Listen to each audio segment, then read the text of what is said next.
Alright everyone, stop right there. We all know that Squall is not Cloud.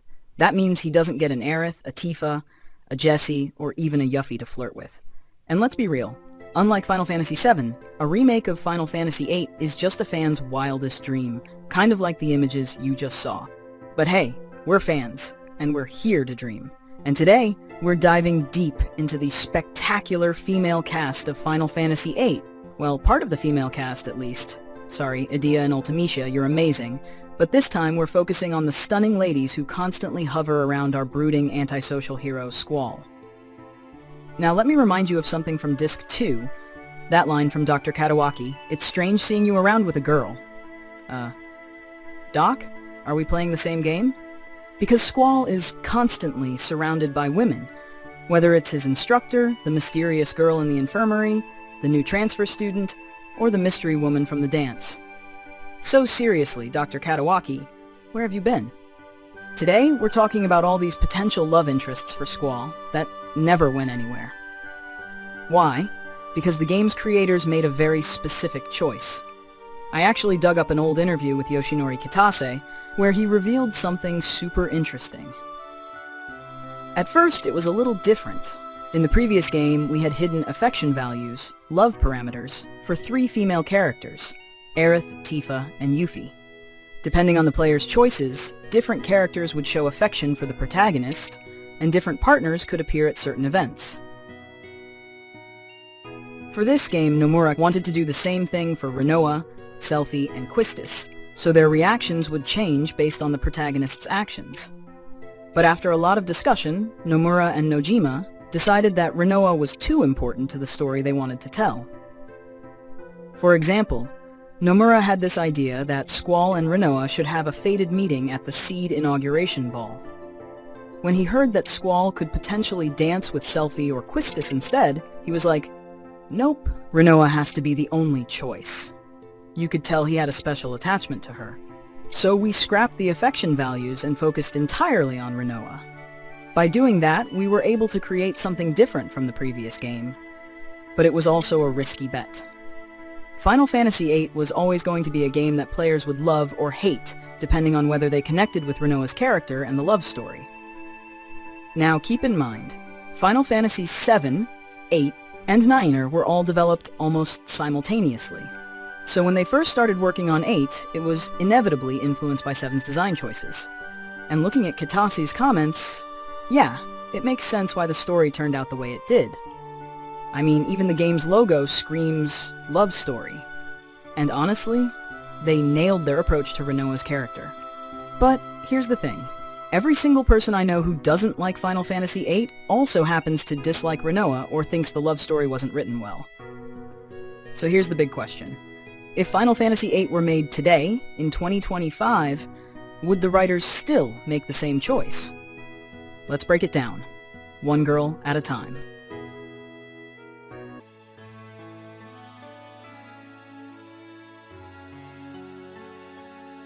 Alright, let's kick things off with her, the princess of the Forest Owls, the good sorceress, and to some, even the bad sorceress. But one thing's for sure, she totally enchanted our brooding protagonist. Did she hypnotize Squall at the dance, or was she just the right person at the right time? Either way, Rinoa's greatest strength wasn't magic. It was the fact that she never let Squall's emotional walls shut her out of his complex self-imposed isolation. That first meeting? Absolute heart-thumper. And honestly, it sets the stage for their entire relationship. Squall's initial indifference, Rinoa's relentless persistence, the awkward missteps, the misunderstandings, and then the harmony of those final waltzing steps. Easily one of the most romantic moments in Final Fantasy history. I'd even argue, the most romantic. But hey, not everyone sees it that way. I've actually heard people say, yeah, but during the dance, Rinoa was still in love with Seifer, so it's not really that romantic. Okay, fair point. But how many legendary love stories have started with a spark between two people who weren't even looking for it? Maybe even when one of them was still hung up on someone else. That spark was there, undeniable, powerful, explosive, like fireworks lighting up the night sky. From that moment on, Rinoa fights hard to break through to Squall. She argues with him, pushes him to see that isolating himself won't fix anything. But to some players, especially those who didn't connect with her character, Rinoa is just a spoiled, helpless damsel in distress who constantly needs Squall to come to the rescue. And yeah, he does save her. A lot. Each time in a more heroic fashion than the last. But here's the thing. As their story progresses, the roles start to shift. By Disc 3, Squall begins making impulsive, reckless decisions for Rinoa, and suddenly he's the one changing, acting on instinct, breaking his own rules. Meanwhile, Rinoa, who started out as the reckless one, grows more mature, more responsible, because now, she carries the burden of being a sorceress.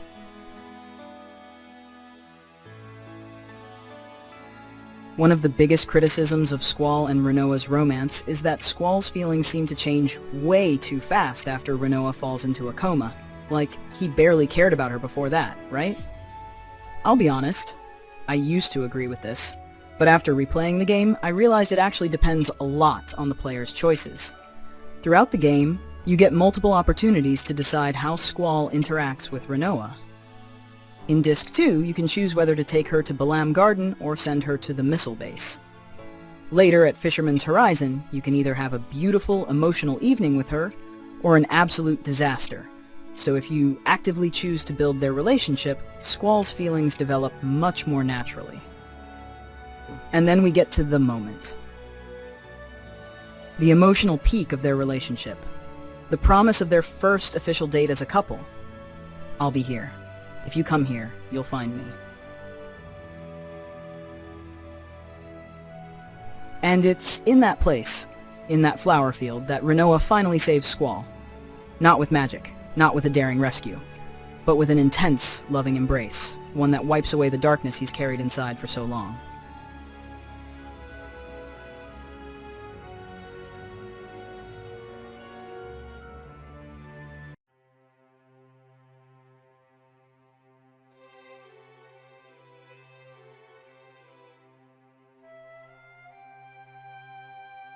Alright, let's talk about Quistis Trepe, one of the most fascinating yet most overlooked characters in Final Fantasy VIII.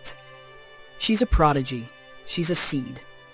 She's literally an elite at Balamb Garden, climbing the ranks so fast that she becomes an instructor while barely older than her own students. And yet, her story is one of missed opportunities. From the very first walk down the halls of Balamb Garden, there's this subtle chemistry between Quistis and Squall, or at least Quistis feels it. Squall? Yeah, he's too busy being the king of emotional detachment. Meanwhile, Quistis, sharp as ever, sees right through him. She's beautiful, she's got an actual fan club worshipping her at the garden, she dominates in battle and even in triple triad, but beneath all of that, she carries this deep-rooted insecurity. At first, she playfully teases Squall, but never makes a real move. And then, Rinoa enters the game. That's when Quistis starts showing hints of jealousy. And instead of fighting for Squall's attention, she just steps aside. But let's be real. How can you compete if you don't even try? That's the core difference between Quistis and Rinoa. Rinoa tears down every wall Squall throws up. Quistis, she just stands outside. And then comes the real kicker. Quistis herself decides that her feelings weren't actually romantic at all. Instead, she says, "Oh, I just saw Squall as a little brother." Excuse me, what? That moment completely diminishes her character arc. Like, she basically goes from being Rinoa's backup option to being Ellone's backup option. Not gonna lie, that one stung. Which is exactly why, in my Alternate Destiny series, I tweaked that scene just a little, to give her some dignity and a future with actual possibilities. Look, these characters are teenagers.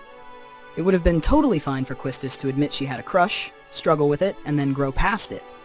That would have been real character development. I firmly believe that if Final Fantasy VIII was made today, Quistis would be given a real shot as a romantic rival. Not to replace Rinoa, but to make the love triangle actually meaningful. Imagine different player choices affecting the depth of Squall's feelings, making both relationships feel natural without diminishing any of the characters. What about her future? In the final cutscene, we see Quistis casually reject Irvine's advances, though, let's be honest, he was probably just trying to make Selphie jealous. But here's where I took creative liberties in my Alternate Destiny series. I actually paired Quistis with Piet. Yup, totally my own invention. Why? Because Quistis deserves someone mature, someone outside of Garden's little drama bubble. A lot of fans, however, think she'd work well with Seifer, and to that, I say, nope. I've never been on board with that pairing, because honestly, it just feels like a leftover romance between Squall and Rinoa's backup plans. What if Quistis had her own dance scene? Now this is something I can totally picture. Not a peak romantic moment, but something charged, something intense. I imagine Quistis locking eyes with Squall, while he hesitates. Because let's face it, dancing with his teacher is a very different vibe. But little by little he gets into it. Not because he's falling for her, but because he respects the challenge. It's almost like a test, a seed exam of a different kind. And by the end, Squall proves himself. No romance needed, just raw chemistry.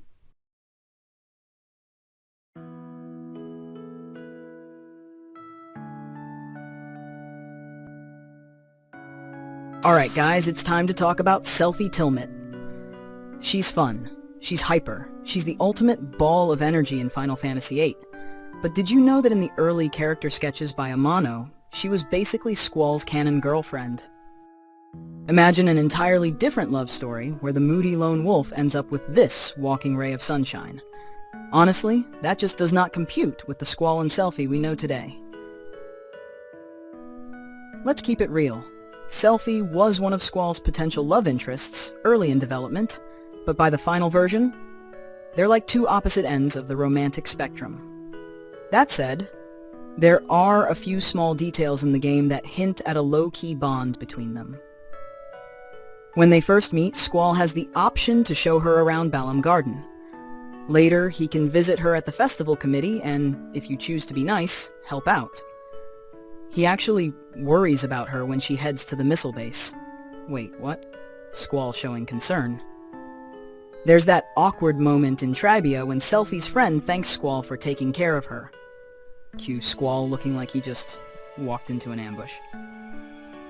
And of course, Selphie organizes an entire concert just to cheer him up.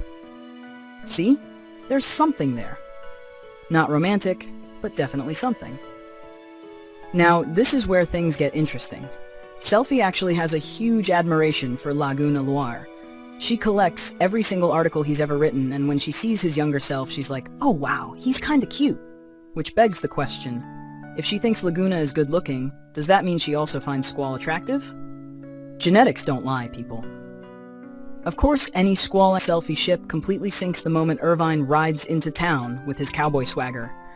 Irvine tries everything to impress her. Selphie, she seems totally uninterested, or is she? She mostly acts like she only cares about his hat, but let's be real, we've all seen that classic rom-com setup before. Over time, she definitely warms up to him.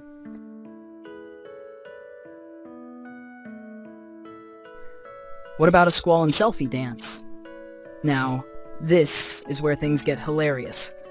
Imagine a totally chaotic dance floor disaster. Selphie, zero grace, probably tripping over her own feet.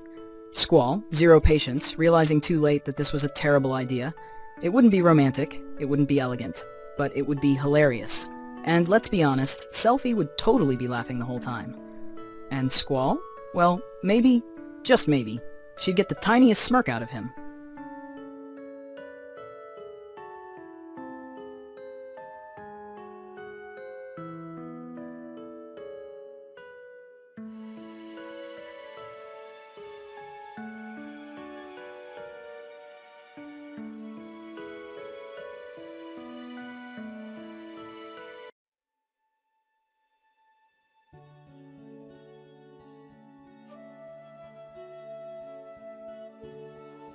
Don't worry guys, this girl doesn't actually exist in Final Fantasy VIII, so you can totally skip this part, or get to know her through my YouTube fan-made series, Alternate Destiny.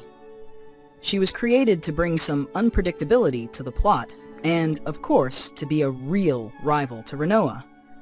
I mean, what's a great love story without a little competition, right? Since Quistis decided not to compete at all, Virginia steps in and takes her shot. She knows how to flirt without clinging to Squall, and her confidence completely throws him off. She's mysterious, independent, and always seems one step ahead. But here's the twist. Throughout the story, we start to see that she might actually be playing a double game with Squall and the rest of the group. So the real question is, does she actually have feelings for him, or is she just using him? Well, let's just say there's a secret connection between them. Romantic or not, I won't spoil it for you, because it all gets revealed in the final season. How would a Squall and Virginia dance look? Let's start by saying they'd meet as complete strangers, just like Squall and Rinoa. But Virginia? Totally in control, locking eyes with him the whole time, almost teasing him. Squall? Blushing, flustered, avoiding eye contact. Then suddenly, bam! A magnetic, intense moment hits. Something shifts inside him. For the first time, he feels at ease with her. As the waltz ends, she thanks him with a confident smile and surprises him with a kiss on the cheek, leaving him completely confused. So what do you think? Should Square Enix actually add a rival like Virginia in a Final Fantasy VIII remake? Drop your thoughts in the comments. And hey, Square Enix, if you're watching this, maybe give me a call.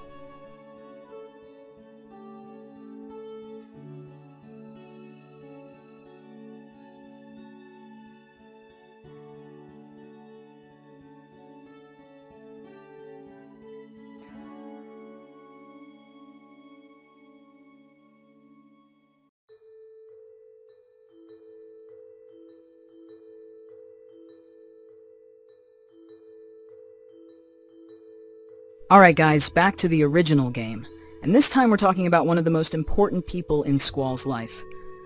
Or better yet, the only person he ever truly loved before shutting himself off from the world.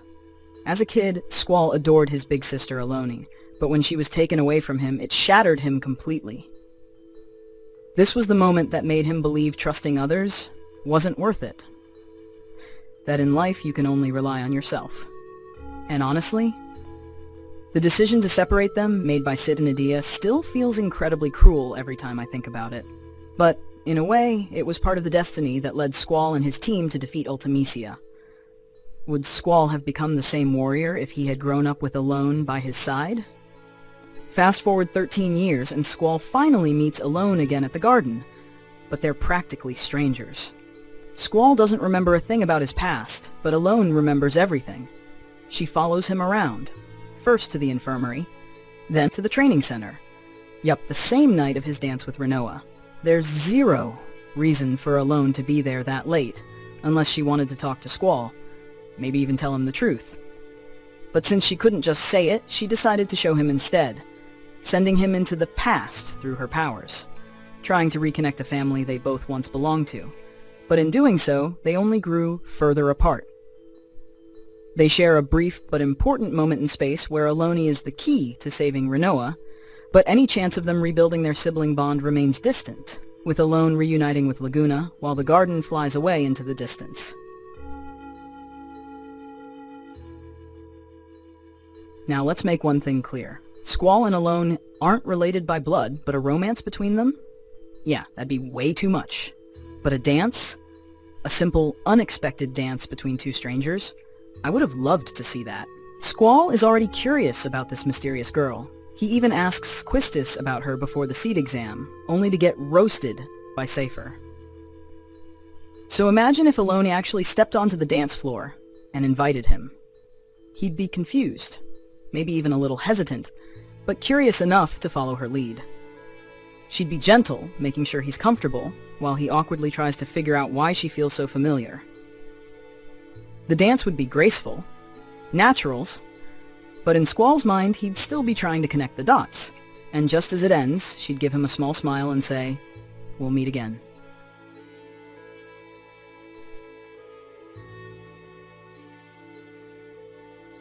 Final thoughts? At the end of the day, I still believe Rinoa was the perfect match for Squall, but I also think adding more possible dynamics would have made the story even more interesting. What do you guys think? Let me know in the comments. Who's your favorite FFVIII girl? Did you enjoy the video? Smash that like button, share it with your fellow FF fans, and don't forget to subscribe. It really helps, especially with the final season of Alternate Destiny coming soon. Thanks so much for watching, and I'll see you in the next one.